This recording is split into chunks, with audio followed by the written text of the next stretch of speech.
So, na-experience nyo na ba na maraming tumatawag sa inyo na hindi naman nakasave sa may phone book nyo? Lalo na pagka malapit na yung due date nyo, hindi nyo alam kung anong lending ba yung nautangan nyo na yon na sinisingil kayo. Pag tinawagin nyo naman ay hindi nagpapakilala at pag tinext nyo, hindi naman sumasagot. So, marami nga sa akin nag-PM na ganito yung sitwasyon nila, hindi nila alam kung ano babayaran nila na yon na pinagbabantaan sila. Pero, dahil sa dami nga ng nautangan, hindi nila alam kung anong lending app yon. So, meron nga ako na-discover na isang application dahil dito madedetect kung sino ba yung tumatawag, kung anong lending app ba yung tumatawag na yon, at pati full name nakikita din dito. So, kung kayo gusto nyo ding malaman kung sino yung mga tumatawag sa inyo araw-araw na paulit-ulit ay samahan nyo ako sa may buong video na to para malaman nyo din kung paano ginagawa ko. Dahil check na makakatulong din to sa inyo. Pero syempre kung bago ka pa lang dito sa my YouTube channel ko ay huwag mo kalimutang mag-subscribe at pindutin mo na din yung notification bell para lagi ka maging updated sa mga next uploads ko. At sumali ka na din sa my GCash giveaway ko worth of 1,500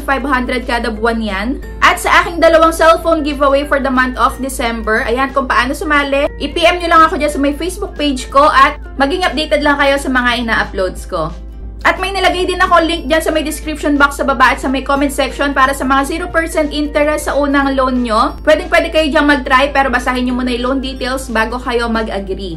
At nung na-download ko nga to, napakaraming na-detect sa akin. Grabe, ayan makikita nyo naman dyan. Hindi to mga nakasave sa may phone book ko pero na-detect nila kung ito ba ay, ayan, spam, scammer, bait, at kung ano-ano pa. So kung magtataka kayo, paano nila nalalaman kung sino-sino tong mga to? Dito kasi sa may app na to ay pwede mo ding i-report kung sino yung mga nagte-text sa'yo at tumatawag sa'yo kung ikaw ay user na. So, pwede mong i-report yung number na yon pagka nalaman mo na kung sino sila at makikita na yon ng ibang tao rin pagka tumawag sa kanila. Kaya ayan, napakarami.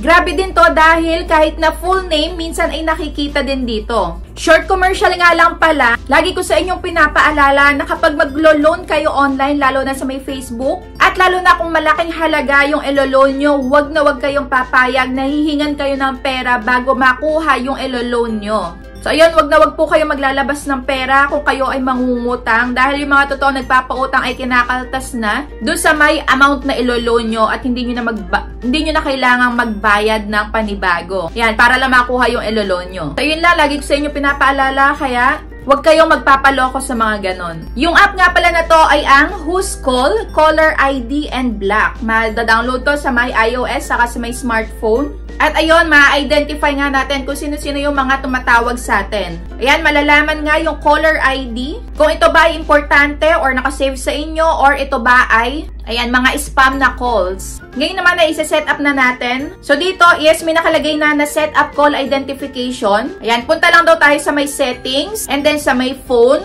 at call blocking and identification. So, i-turn on lang daw natin lahat ng switch dito sa may Who's Call.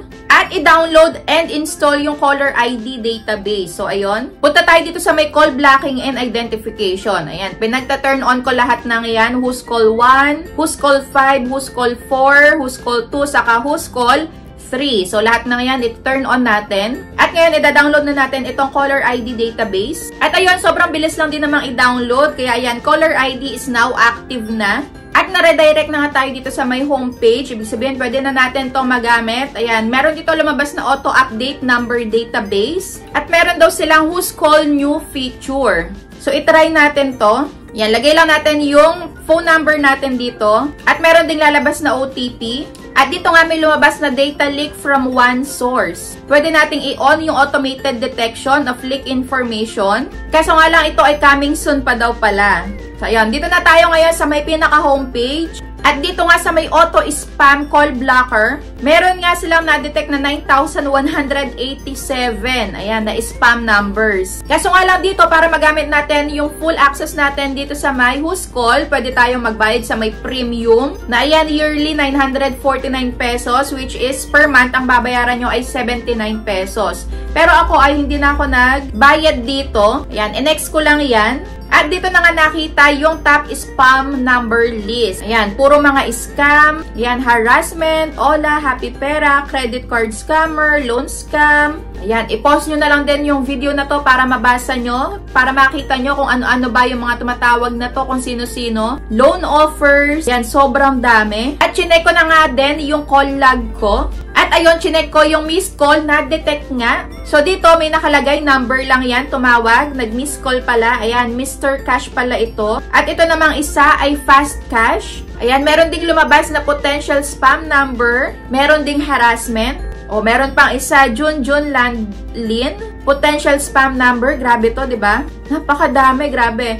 C-Money. Ayan, Fern Globe. Magat. Frequently Black, potential spam number, spam. Kasalo, ayan, Fast Pera. Zen's Frozen Food. Money Cash, ayan, fraud. At eto nga, oh, napaka-grabe. Buong pangalan ay nandito. Edilberto. So, ayan. Hindi ko na lang din sasabihin yung buong pangalan. At meron pang isa. At ito, isa pang full name yung na-detect. Meron pang sales or ads, unwelcome. Kaya maganda din gamitin itong who's call.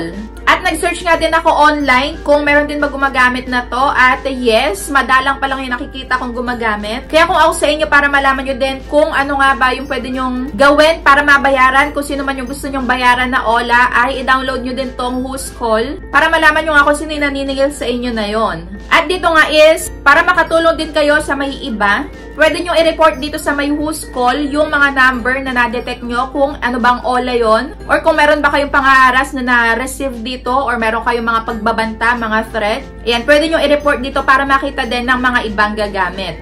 Ayan, mga nasa-save yan sa may database ng who's call. So dito pag na-experience nyo, may biglang tumawag sa inyo, tapos biglang lumitaw yung pangalan, pwede nyo sagutin, tapos sabihin nyo kung ano yung pangalan nila, baka masyak yun, hindi na kayo tawagan ulit. At ayan, meron pang tumawag, at nakita nga din kung sino to. Ayan, masyasyak pa sila. Sila pa yung magugulat, bakit kilala nyo sila. O kung di naman, ayan, replyan nyo sila, tapos ilagay nyo yung pangalan ng na-detect para magtaka sila paano nyo sila nakilala.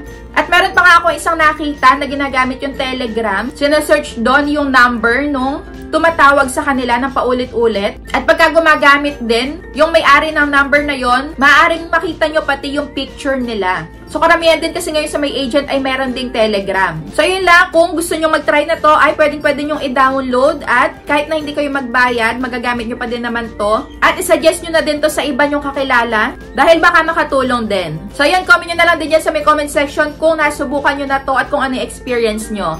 So, ngayon, alam na natin kung sino yung mga tumatawag sa atin. Hindi na kayo mahihirapan ma-detect kung ano nga bang online lending app yun. At mababayaran nyo na din. If ever man na meron na kayong pambayad. So, yun lang. That's it for today's video. Sana makatulong din tong video na to. Sa mga nagtataka nga kung sino yung mga tumatawag sa kanila na lending app. So, yun lang. Thank you for watching.